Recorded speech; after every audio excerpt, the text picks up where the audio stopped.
Yeah, that's a great idea. The curtain is not going to open very quickly because I don't want it to billow. Sure. But yeah, as the curtain's opening, what does this start like with rhythm or something? Yes, it does. Oh, so that'd be a great effect. The curtain opens and they are stand here. Oh, and then they move forward. Yes, I like that. Rhythm section kicks it off and they're off and running. I think that'd be a nice effect, and have the curtain open for the 8 measures. Yeah. My name is Rob Verdi, and I'm from Los Angeles, California, and I'm here to give this wonderful concert tonight. And in terms of my background, I have a really exciting day job. I get to play my saxophone and entertain guests at this little theme park called the Disneyland Resort. And it was back in the early 80s that I was studying music at Arizona State University and found some friends of mine who all had a common love and interest in traditional jazz. We formed a Dixieland band called the Side Street Strutters Jazz Band. We went out and gave a guest performance at Disneyland, and was one of those right place at the right time.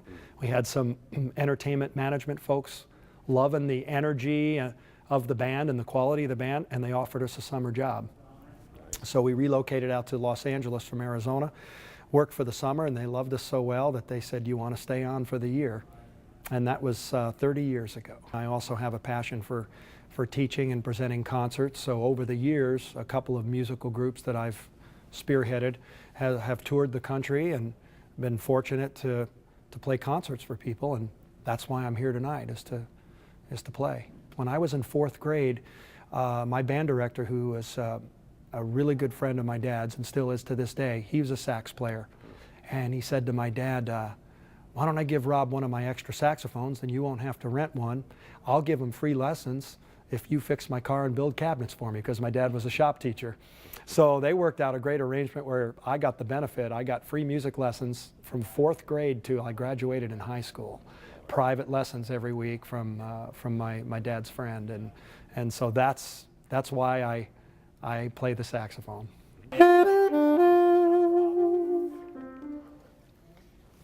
What an echo. We ready? Devin, you, man. What? On this particular tour, this is a different show. This is called Saxsational, and it's a solo guest artist show where I incorporate local talent to share the stage with me. Other shows I've done, I've brought along a rhythm section, or I've brought along an entire band, and we've done concerts that way. This one I specifically designed a couple of years ago with education in mind. That's not an option for this tune. Oh, I was mixing, like, Don't Get Around Much, I could play the plastic one.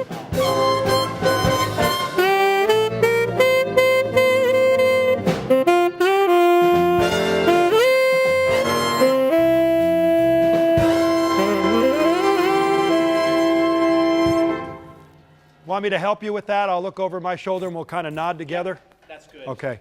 I can give these students an opportunity to prepare for a concert. I come in the day of as the guest artist. We do a rehearsal, and then a couple hours later, curtain opens and it's showtime. And that's the way the music business is in a lot of ways. We get called to do a rehearsal show, and we've got 2 hours to do the rehearsal, take a dinner break, and then it's showtime. From the student's perspective, this is a really cool opportunity. They got to bring their A game, they got to concentrate, and they got to do it. And I think from a band director standpoint, I think Mr. Lee identifies and recognizes the educational advantage of something like this, sharing a stage with a professional. And the Concert Association that's put this all on, I think they have a benefit too, in that they're maybe reaching a new audience. You know, they present great acts throughout the year, but maybe some of the band parents aren't aware of it. So there'll be a lot of band parents, grandparents, siblings of the performers coming tonight that maybe are going to be exposed to some great, exciting programming that the Arts Council does here in town. So I think it's a win-win for everybody. And for me, I just love hopefully inspiring the kids and just getting them turned on to music.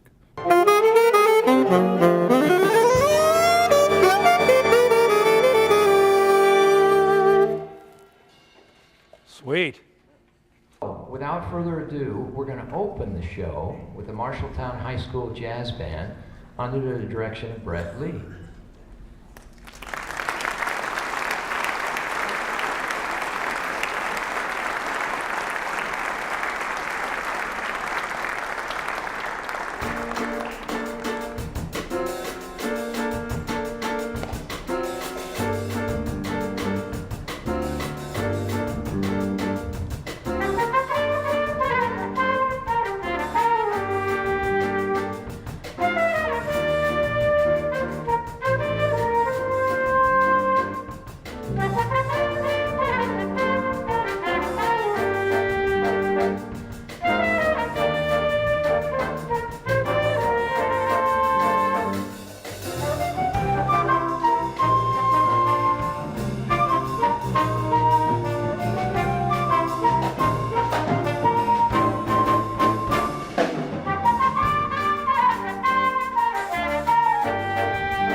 Good evening, and thank you so much for joining us this evening. I'm Brett Lee. I'm the Director and Coordinator of Instrumental Music here in Marshalltown, and it is a pleasure for our jazz ensemble and our wind ensemble to join Rob tonight to entertain you.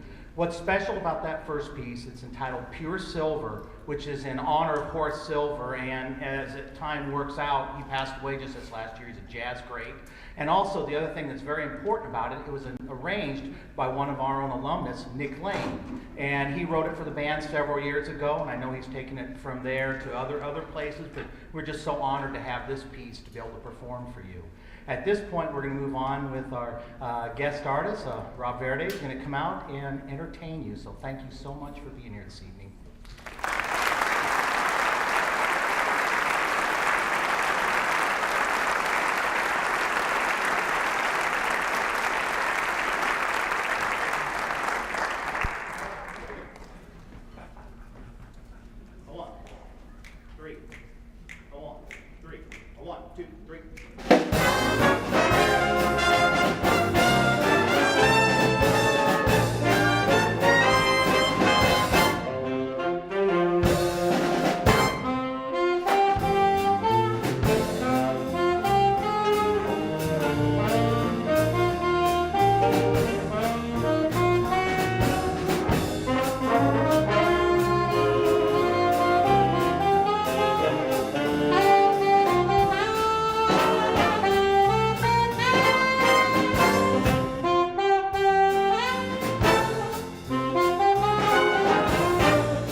Well, thank you all very much for that gracious and enthusiastic applause. My name is Rob Verdi, and I would like to take this opportunity and extend a most warm welcome to all of you. I am indeed delighted to be here in Marshalltown as guests of Live on Stage Marshalltown. Let's give those folks a hand, shall we?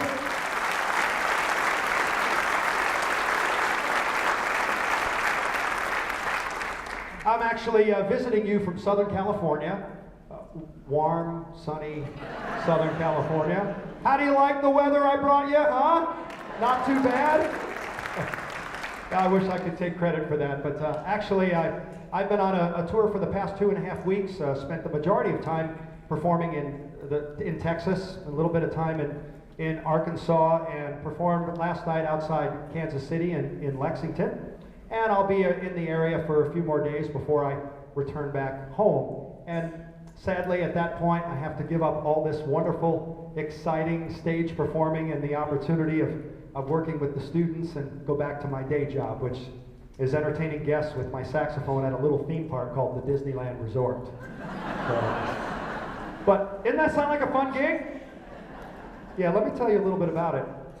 I have to do 8 shows a day, 8 hours a day, 5 days a week, 52 weeks a year, which over the past 30 years translates into approximately 17,642 renditions of It's a Small World that I've had to play on this saxophone. Good news, we will not be programming that song this evening. But we certainly do hope that you enjoy the music that Mr. Lee and I have selected for you tonight. I thought I'd start out with my portion of this evening's program with a great jazz standard entitled How High the Moon. Now, the instrument I used is a little bit unusual. This is actually a tenor saxophone. It's a straight tenor. It's exactly like this instrument, but without the bend. And a German-based company named Kyleworth made about a dozen prototypes of that instrument in the year 2000. I think they soon realized you had to be at least 5'2" in height to play one, which wiped out most of the junior high band market. So Kyleworth elected not to mass produce those, so that's one of only 12 and something kind of unusual to look at.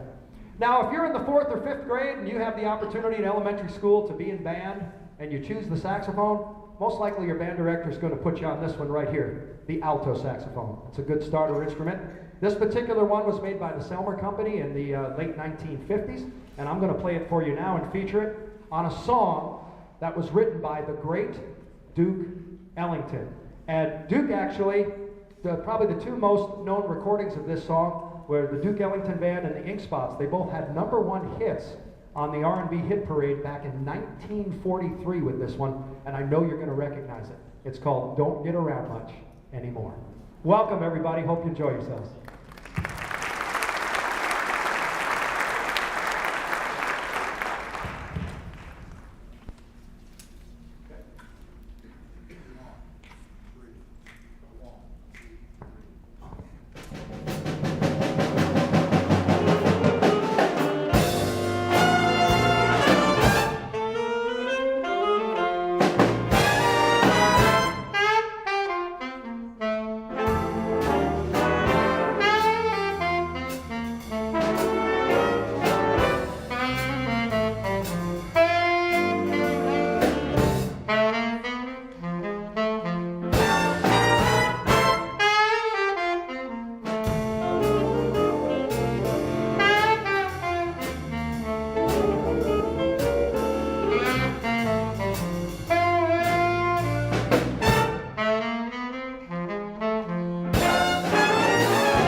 about that lead trumpet player?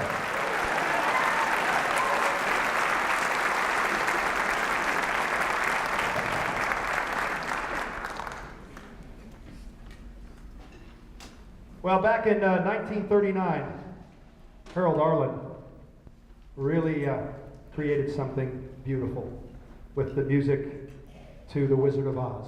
And this is perhaps everyone's favorite, and an opportunity for me to share the regular tenor saxophone with all of you. And this is just a beautiful tune, Somewhere Over the Rainbow, 1939.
We're going to pick the tempo up right now and perform a musical selection, actually from it's a show tune. It's a Rodgers and Hart show tune from 1937, titled "Babes in Arms" was the show. And this was one of the more popular songs that came out of that show. It's sort of a spoof on New York City high society etiquette, I think would be the best way to put it. And it's a tune entitled "The Lady is a Tramp." Enjoy.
Is this band swinging or what?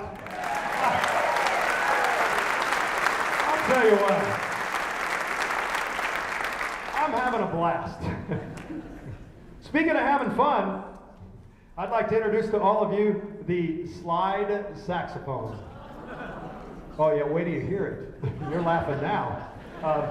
Okay, so no conventional keys to press down on this thing. Instead, here's what I've got. I've got this piece of leather, this leather strap, and behind it a spongy piece of rubber. And I've got this little zipper device here that's got a roller on the end. And then when I push this down, the roller forces the rubber into this groove that runs throughout the body of the instrument. Well, what that does is creates a tight seal so the air can no longer escape. And the air has to travel a greater distance downward on an ever-expanding diameter tube, so that's going to lower the pitch. Sort of like going from first to seventh position on a trombone and back, a little bit. And then in order to get the higher notes, I just have to reverse the process like this. Now, woodwind instruments have something called an octave key. We usually control it with our left thumb behind the instrument, right about here. I discovered this also has an octave key. It's in the front. It's this little black knob right here. So while I'm playing, I have to take my index finger and push and pull it like that to operate some of these other keys to get the higher notes. Isn't that exciting? You guys feeling a little love, a little bonding, a little, come on trombones, no? I'm reaching out to you here, just a little. Oh boy. Well, my biggest decision was trying to come up with a song to play. So I just thought I'd research and find a famous saxophonist that had a famous recording using the slide sax. I couldn't come up with one, which actually might be a good thing. So what I thought I would do is pay tribute to a gentleman who many people consider to be the greatest composer of American jazz. Once again, Duke Ellington. And pay tribute to his longtime lead alto saxophonist, a gentleman by the name of Johnny Hodges. Mr. Hodges had a very expressive way of playing the saxophone. He used a lot of vibrato, and sometimes instead of hitting the exact pitch, he'd start below it and kind of scoop up into it. I thought, heck, I can bend and scoop all I want with one of these babies. So I don't know very much about this other than it's stamped mellow sax made in France. And I'm guessing around 1930. So without any disrespect to Mr. Ellington or Mr. Hodges, I'm going to attempt to play Duke's beautiful composition entitled Mood Indigo for you tonight. Enjoy.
I don't mean to brag or anything, but am I like one of the best slide sax players you've ever heard on this stage?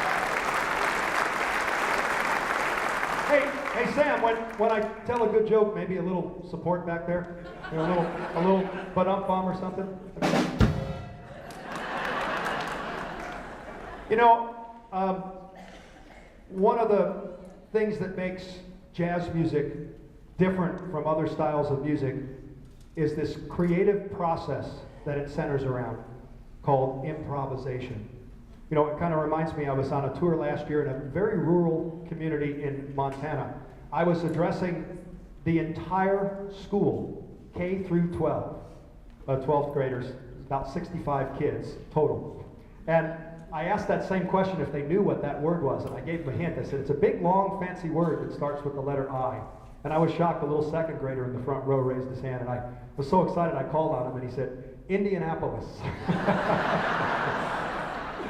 I felt so bad telling him that he was wrong, but that's the focus of this music. And basically what's happening up here is Mr. Lee counts off a song, and the students are reading the song, the melody, the part of the music that the composer thought about and wrote down note for note, and that's what they play.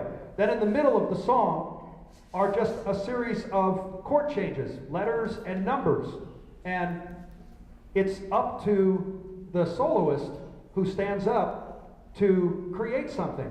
Now, they study how to improvise. There's scales that go with certain chords, so they know the scales, they have the basic knowledge, but what notes they play, what order they play them, what rhythm, what dynamic level, what articulation is all up to that creative process that happens when we improvise. And it's a little nerve-wracking, right? It's kind of scary a little bit because you really don't know what you're going to get. It's kind of like, didn't Forrest Gump say that or something? Yeah, it's life's a box of chocolates. You don't know what you're going to get. So we're gonna play a song right now, and we're gonna have some fun, and we're gonna improvise. And you have to understand, this is nothing that they've memorized or written down or rehearsed in any way. When they stand up and play, it's something that's spontaneously created, and unless it's recorded, it's lost forever. And so that makes it exciting from a performing standpoint, and hopefully exciting for you as well to listen to. And in jazz, the rules are a little different. If you were at a symphony orchestra concert, you'd want to wait till the song was completely done before you clapped for the artist. In jazz, when someone takes a solo, it's okay to clap for them even though it's in the middle of the song, as you have been graciously doing this evening. We appreciate that. So well, for the students, I want to give you an example of something. I'm going to take a simple melody. Let me think of one. And I'm going to play it for you.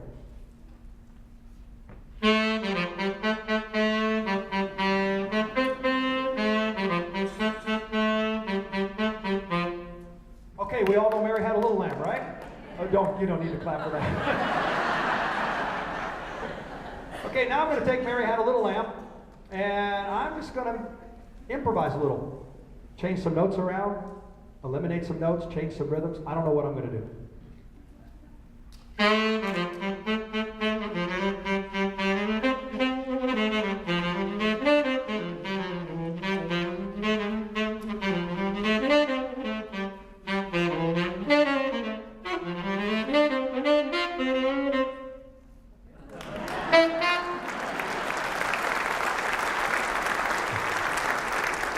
So, in the limited time that we had to spend together this afternoon, when we got to this song, I think it was Mr. Lee that asked, he said, how many students are not interested in taking a solo tonight? And what was the response? Be honest. Hand up. Raise your hands. Come on.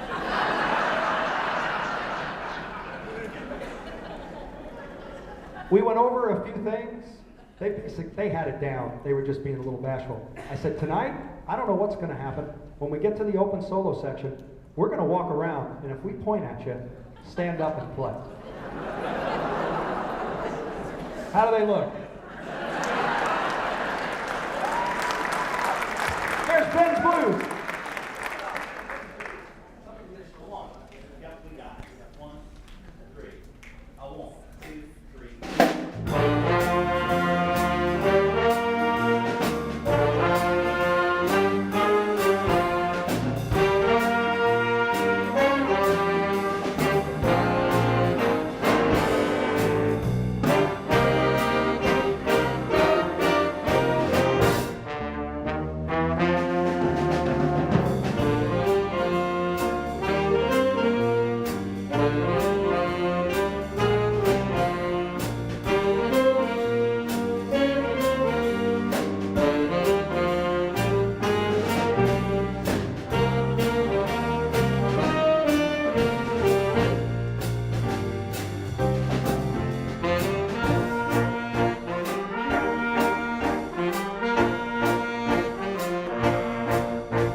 Thank you so much.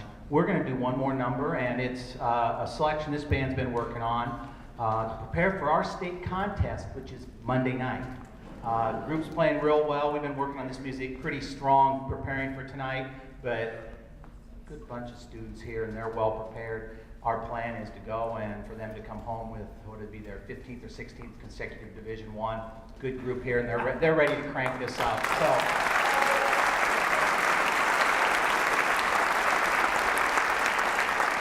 So this is going to be almost like a tone poem. It's going to be a little different than everything we've been playing.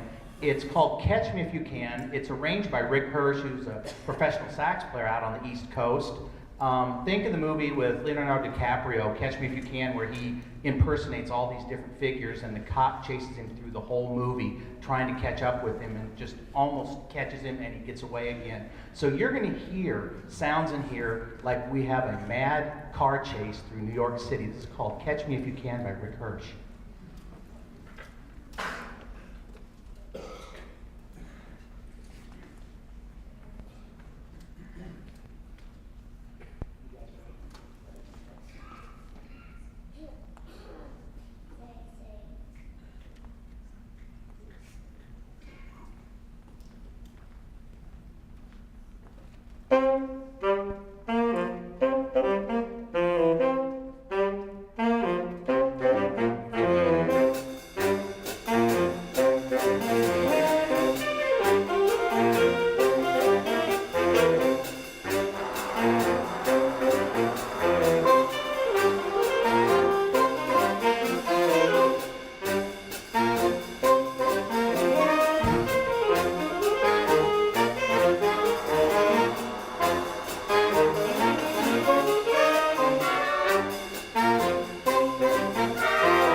Hello.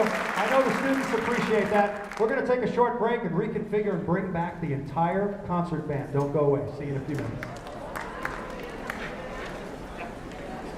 I'm Rachel Kenny. I'm taking over the presidency of Live on Stage Marshalltown. And I've been thinking about what can I do here. And I talked to Gloria and I said, okay, Gloria, my big goal is to not mess it up. And she said, don't worry about that.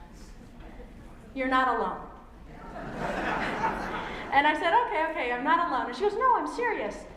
The strength of Live on Stage Marshalltown, or Marshalltown Community Concert, whatever you want to call it, is the passion. The passion of the community, the passion of the artists, the passion of the board members. And so throughout the course of the year this year, through our 75th, we've done a couple things. And one of those things is recognize folks who have done outstanding work for the association. And one of those individuals has worked tirelessly to bring quality music to Marshalltown. He's served on the board for over 20 years. When he comes up, he can correct that. We couldn't remember exactly, and Gloria's not here. He also served as a term as president.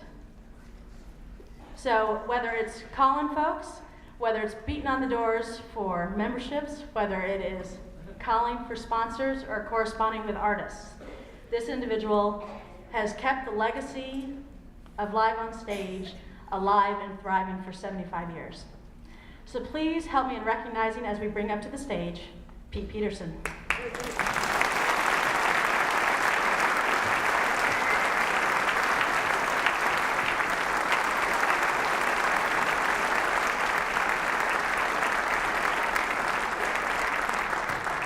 And the plaque says Carlton, and I said, Bill, there's a mistake. It says Carlton. And he goes, no, that's his real name. He just goes by Pete. So Pete, care to share any words? Just a couple. I go so far back as my first board meeting was with Martha Ellen Ty. That goes back a few years. I can't even remember how far that goes back. But it's been fun, and it's just great to see everyone here, and it's growing so much. So thank you, everyone.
Thank you very much for that warm reception. Our opening tune was entitled A Night in Tunisia, and it was written and popularized by a great trumpeter by the name of Dizzy Gillespie.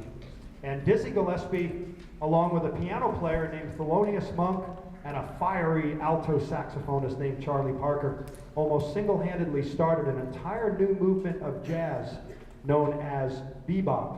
And this was a very strange and unusual and challenging style of music. We had that great big band swing music going on in the 30s, and Benny Goodman and Artie Shaw, Duke Ellington, Count Basie, Glenn Miller, all those great bands were providing wonderful, exciting music for dancing.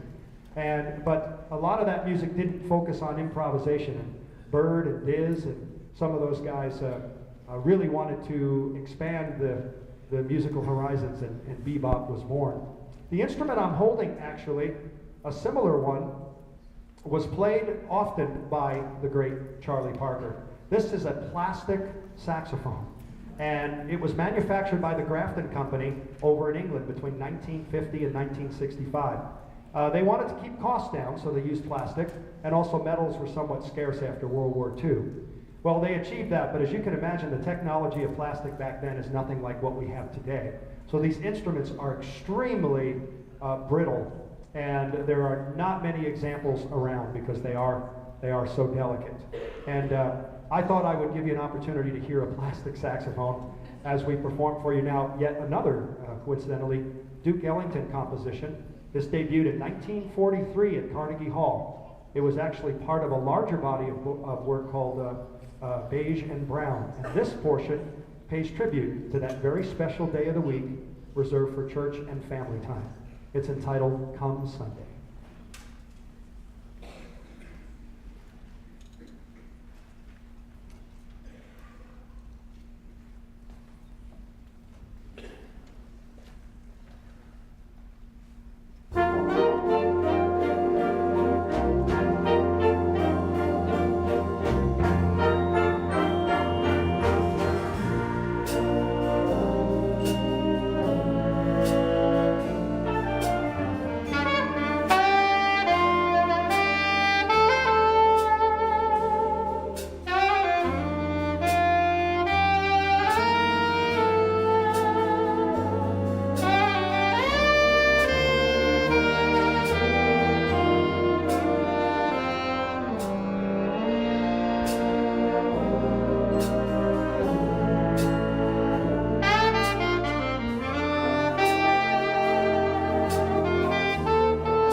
musical selection is going to feature a little saxophone playing like you've never seen or heard before.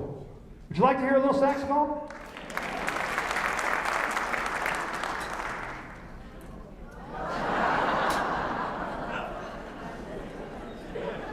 Isn't it cute? This is the sopranino saxophone, and it's the smallest sax in the world. This particular one was made in the 1920s by the Dolnay Company over in Paris, France. And these instruments are quite rare, so you might be sitting there wondering where I would have discovered such a rare and unusual saxophone. Well, what if I told you it was gifted to me by basketball legend and jazz lover Wilt Chamberlain? It was his tie tack.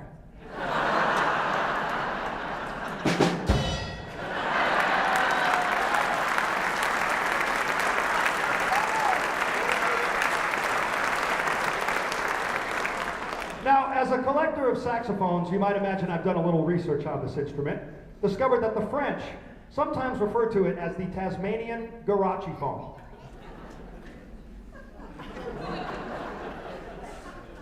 Allow me to explain. You see, it has Celestina keys, claviato, water keys, sousaphone mouthpiece, and euphonium marching strap. Now, this is where it gets really interesting, band. Check this out. When I turn this little knob right here, it activates the potentiometric Abonamede-Stachyhydra valve on the isoscellated dubity, which enables me to project a star-studded extravaganza of theatrical splendor into the murky depths of infinite darkness, which is the true void of the phantoms of gore, the limbo of your subconscious, proving beyond a doubt that murkily dominates serenity, procrastination, or prestidigitation will usually delete leisure domain from the format, only if you intersperse it with sacrilegia, colossal buffoonery, licentious prolixity, featuring the flamboyancy of my flying fingers, nimbleness of my knuckles, devious dexterity of all 10 of my digits simultaneously collectively all together at the same time. Any questions?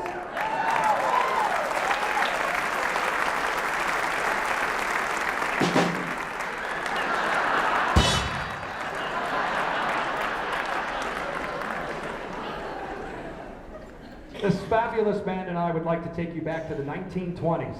This was a very special time in America's history.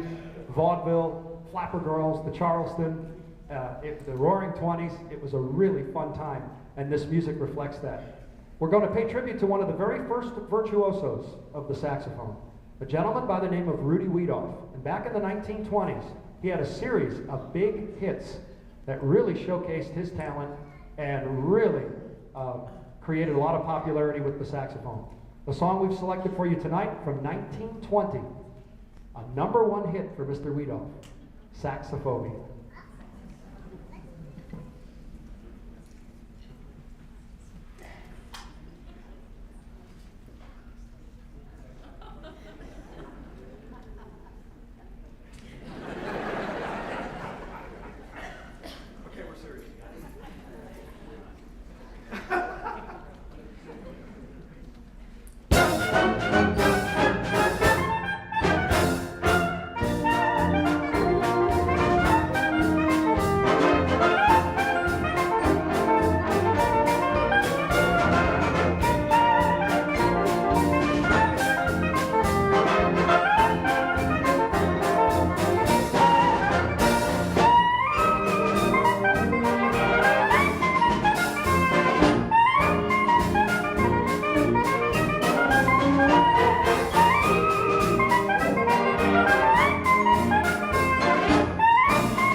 You know, it's back in 1846, a Belgian-born instrument maker named Adolphe Sax received the patent for this exciting new instrument. The four basic saxophones used in most musical settings, professional settings, and school settings are the soprano, the alto, the tenor, and the baritone. And I thought it would be so cool if I could play all four of those at the same time so you could hear them. That, of course, is not possible. But I have brought along some friends who will be able to demonstrate that. Please join me in welcoming to the stage some very special guests, the Marshalltown Sax Quartet.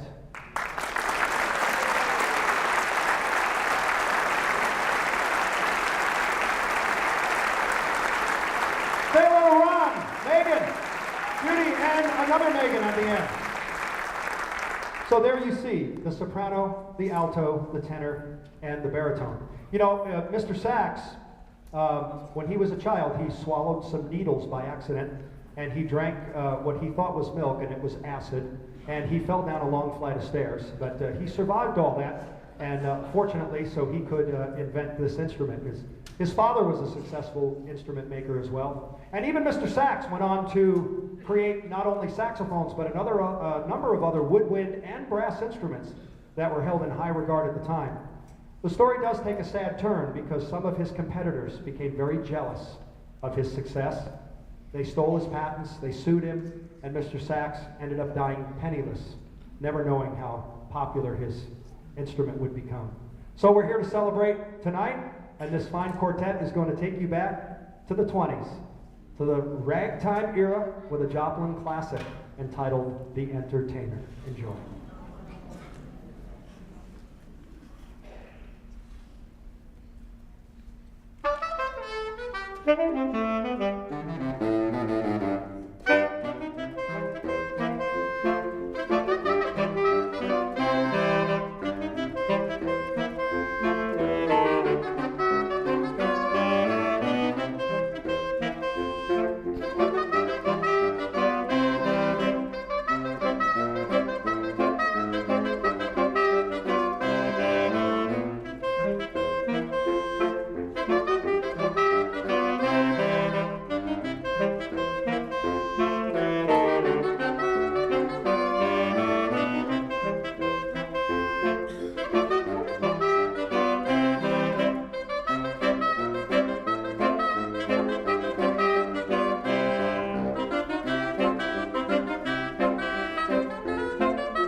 This is probably the largest saxophone you'll ever see.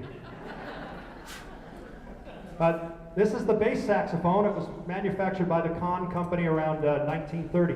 And we're going to expand the range of the saxophone family down one notch. You know, these bass saxophones are not used very often today. They haven't been used for quite a while. They had a little bit of a presence in some of the swing bands of the 20s and in some of the Dixieland bands that came out of the city of New Orleans in the 30s. Now, as you can tell by its size, it's well suited to play bass lines. Now, those Dixieland bands usually use the sousaphone or a tuba, but occasionally they'd use a bass sax and they'd do something like this.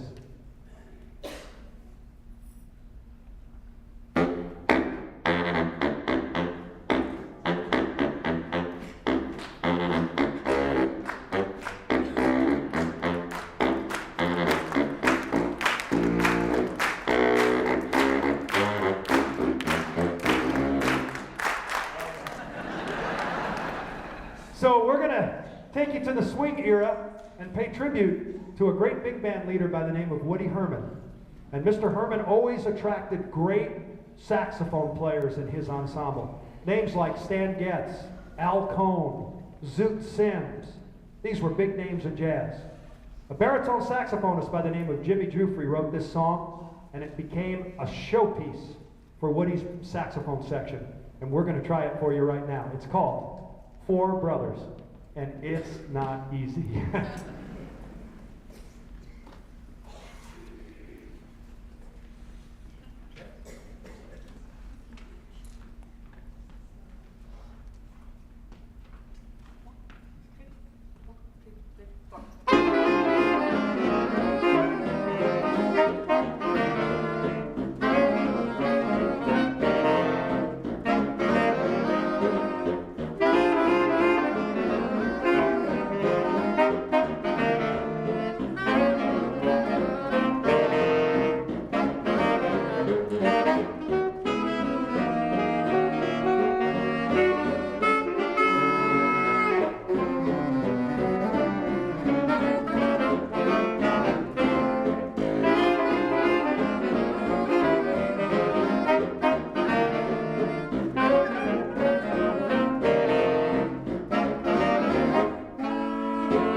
We'd like to share one more selection with you. The quintet would, again, take you back to that very special time in the 20s.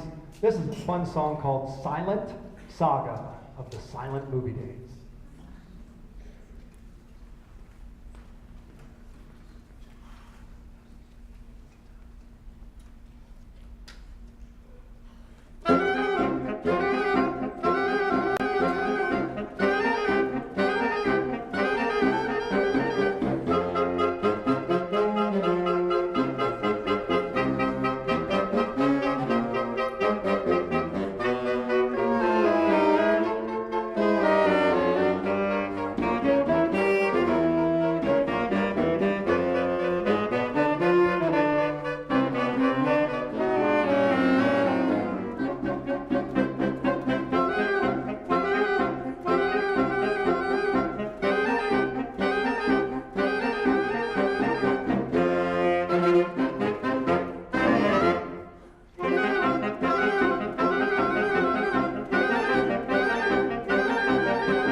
There will be an overwhelming presence of the saxophone in this next musical selection.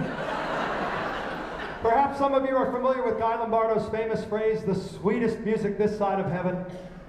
You're about to hear the other side.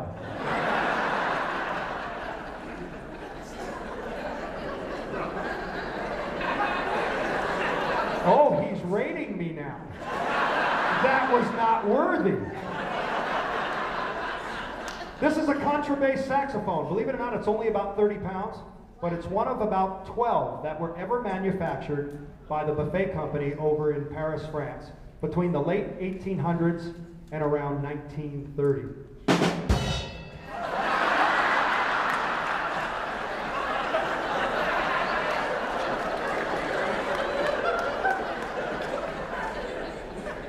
And you might be sitting there just wondering where I would have discovered such a rare and unusual saxophone.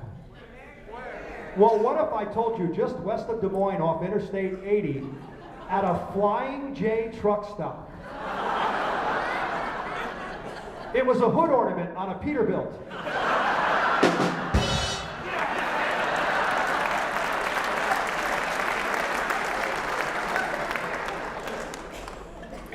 I'd like to thank the lumber department of Home Depot for providing the reeds for this instrument. Actually, the city of New York commissioned the Buffet Company of Paris to manufacture this instrument.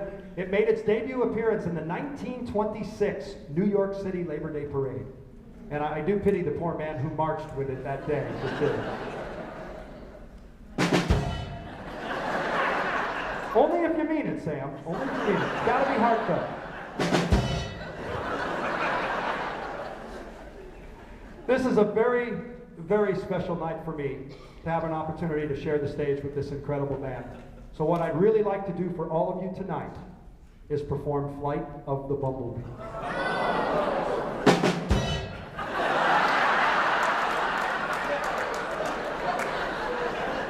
You haven't even heard it.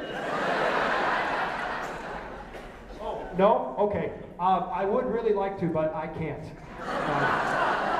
So instead, we hope you enjoy this great selection from the swing era entitled Stompin' at the Savoy.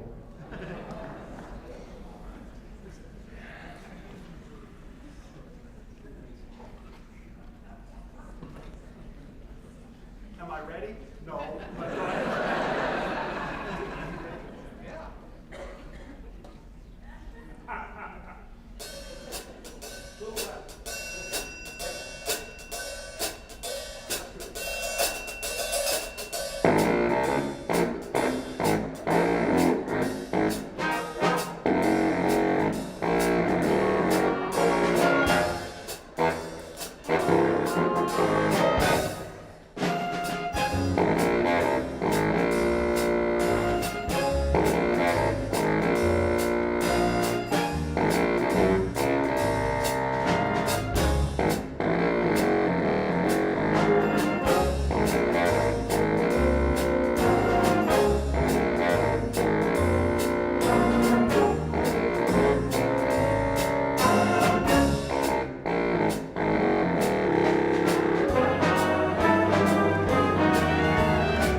stage, we'd like to thank you so much for this opportunity, as I know that your philosophy is to engage our students in our schools here in Marshall County, to be involved with musicians of this caliber, and what an honor it's been for us, and just in the preparation of this, and just a chance to hang out with you for this evening.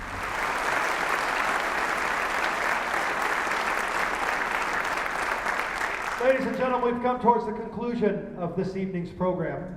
Well, we'd like to send you home with one more musical selection, but before we do that, I would like to recognize Al and this incredible lighting and tech staff. Please join me in thanking them for their assistance tonight.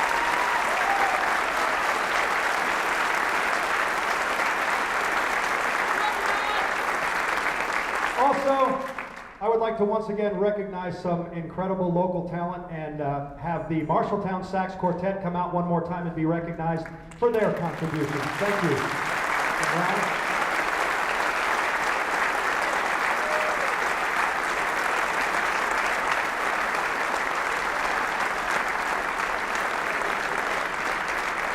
And folks, it's difficult for me to put in words how to thank the Concert Association here. I realize this type of programming might not be normally what they present to all of you, but I am so grateful for them for realizing the educational component involved here and the wonderful memory that hopefully we are all creating by this wonderful musical experience. And such a privilege for me to share the stage with this fine band and this wonderful director. Please join me in thanking them.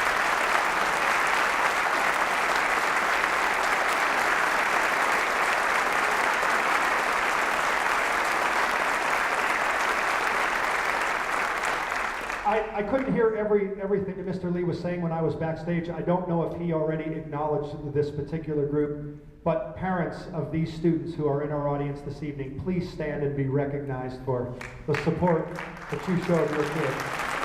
Parents, wow!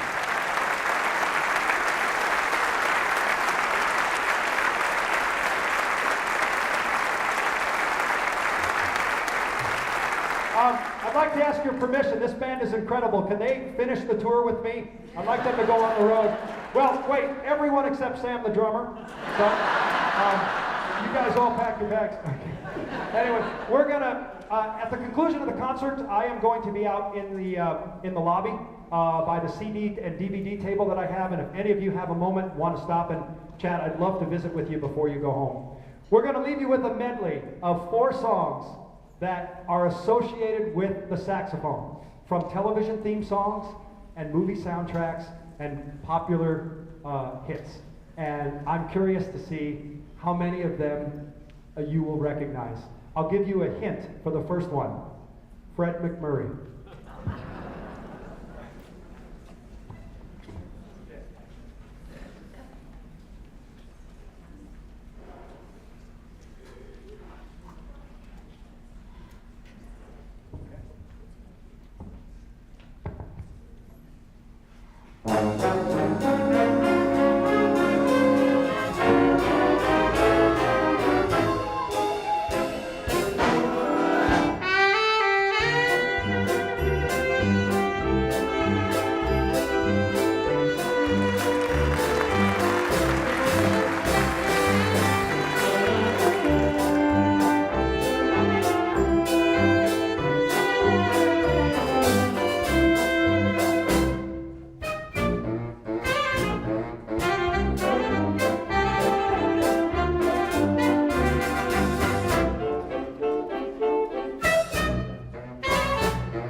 so much. I know they appreciate that. Thank you all. We'll see you in the lobby. Good night, everybody.